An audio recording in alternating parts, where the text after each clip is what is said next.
عن ابي هريره رضي الله تعالى عنه قال قال رسول الله صلى الله عليه وسلم يقول الله تبارك وتعالى انا عند ظن عبدي بي وانا معه اذا ذكرني فإن ذكرني في نفسه ذكرته في نفسي وإن ذكرني في ملأ ذكرته في ملأ خير منه أو كما قال سيدنا رسول الله صلی اللہ علیہ وسلم۔ حضرت ابو ہریرہ رضی اللہ تعالی عنہ سے روایت ہے، فرماتے ہیں کہ رسول اللہ صلی اللہ علیہ وسلم نے ارشاد فرمایا کہ اللہ تبارک و تعالی ارشاد فرماتے ہیں کہ میرا اپنے بندے کے ساتھ معاملہ اس کے یقین کے بقدر ہے، اور میں اپنے بندے کے ساتھ ہو جاتا ہوں جب وہ مجھے یاد کرتا ہے۔ اگر وہ مجھے اپنے دل میں یاد کرتا ہے تو میں بھی اسی طرح اس کو اپنے دل میں یاد کرتا ہوں، اور اگر وہ مجھے مجمع میں میرا ذکر کرتا ہے تو میں لوگوں سے بہتر یعنی فرشتوں کے مجمع میں اس کا ذکر کرتا ہوں۔ یہ حدیث قدسی ہے کہ اللہ تبارک و تعالی ارشاد فرما رہے ہیں کہ میرا اپنے بندے کے ساتھ معاملہ اس کے یقین کے بقدر،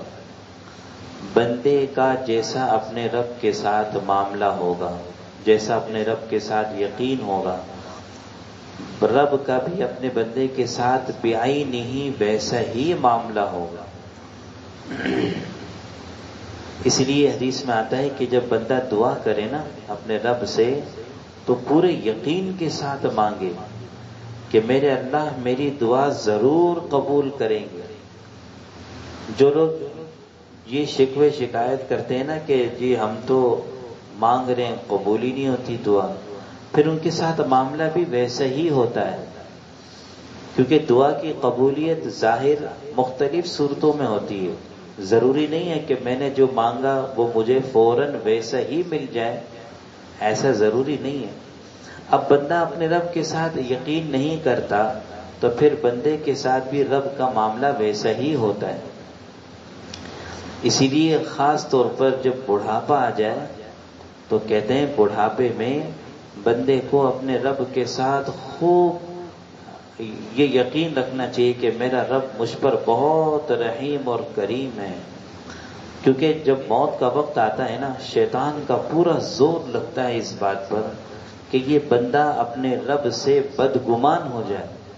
بدگمان ہو کر دنیا سے جائے۔ اور جب انسان بڑھاپے میں اپنے اللہ سے خوب یقین باندھتا ہے کہ میرا اللہ بڑا رحیم ہے، کریم ہے، غفور ہے، اور اس کے بولتا ہوا، اس کا یقین کرتا ہوا جب دنیا سے جاتا ہے تو پھر آخرت میں رب کا اپنے بندے کے ساتھ وہی معاملہ ہوتا ہے۔ تو بندے کے ساتھ رب کا معاملہ یقین کے بقدر ہے۔ دوسری بات یہ ارشاد فرمائی، اللہ رب العزت فرماتے ہیں کہ میں اپنے بندے کے بالکل ساتھ ہو جاتا ہوں جب مجھے یاد کرتا ہے۔ جب ہم اللہ کو یاد کرتے ہیں نا تو ایک حدیث میں آتا ہے ذکر کرنے والا اللہ کا ہم نشین ہے، اللہ کا ہم نشین، اللہ اس کے ساتھ ہو جاتے ہیں، اللہ اس کی طرف متوجہ ہو جاتے ہیں۔ اب جب بندہ بالکل تنہائی میں اپنے اللہ کو یاد کرتا ہے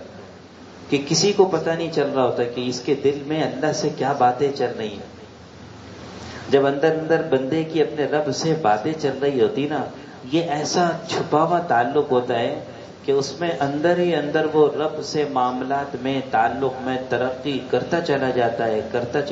ہے، یہاں تک کہ خاص ایک مقام پا لیتا ہے، لوگوں کو پتہ ہی نہیں چلتا۔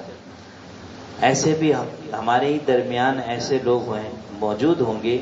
جن کا اپنے رب سے خاص تعلق ہوگا لیکن دوسروں کو پتہ ہی نہیں ہوگا، کیونکہ ان کا اندر اندر اللہ سے معاملہ چلتا رہتا ہے۔ جیسے کسی نے کہا نا، اپنے ایک شاعر اپنے اللہ سے یوں کہہ رہا ہے، تم سا کوئی ہمدم کوئی دم ساز نہیں، باتیں تو بہت ہیں مگر آواز نہیں، تم سا کوئی ہمدم کوئی دم ساز نہیں، باتیں تو بہت مگر آواز نہیں. اللہ سے بہت باتیں ہوتی ہیں اندر ہی اندر. دنیا میں انسان کتنے معاملات میں الجھ رہا ہوتا ہے اور کتنی اس کو خوشیاں مل رہی ہوتی ہے اور کہاں کہاں اس کے پریشانیوں کا سامنا ہوتا ہے. وہ اندر ہی اندر ہر قدم پہ اپنے اللہ سے باتیں کرتا چلا جاتا ہے.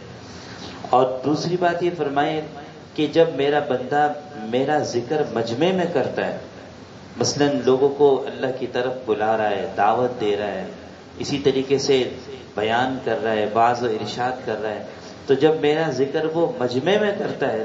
تو پھر میں اس کا ذکر اس سے بہتر مجمع میں، فرشتوں کے مجمع میں کرتا ہوں. اور پھر اللہ تعالیٰ فرشتوں کے مجمع میں اس کا کیا ذکر کرتے ہیں؟ اللہ فرشتوں کے مجمع میں اس کے بارے میں فرشتوں سے کہتے ہیں کہ میرا اس بندے کے ساتھ ایک خاص تعلق ہے. اور پھر اللہ تعالیٰ اتنا ذکر کرتے ہیں فرشتوں کے مجمع میں کہ فرشتے بھی اس سے محبت کرنے لگ جاتے ہیں. اور جب آسمان میں اس کی قبولیت اور محبت عام ہو جاتی ہے، پھر یہ محبوبیت اور قبولیت آسمان سے زمین کی طرف اترتی ہے، پھر زمین والے بھی اس سے محبت کرنے لگتے ہیں. اس لیے ہمیں اس حدیث سے جو دو سبق ملے ہیں اسے ہمیں خوب اچھی طرح اپنی زندگی کا حصہ بنا لینا چاہیے. ایک تو اپنے رب کے ساتھ یقین والا معاملہ ہو، اور دوسرا ہم اللہ کو خلوت میں بھی خوب یاد کریں، جلوت میں بھی خوب یاد کریں. اللہ تعالیٰ ہم سب کو اللہم لک الحمد کما صلی وسلم علی سیدنا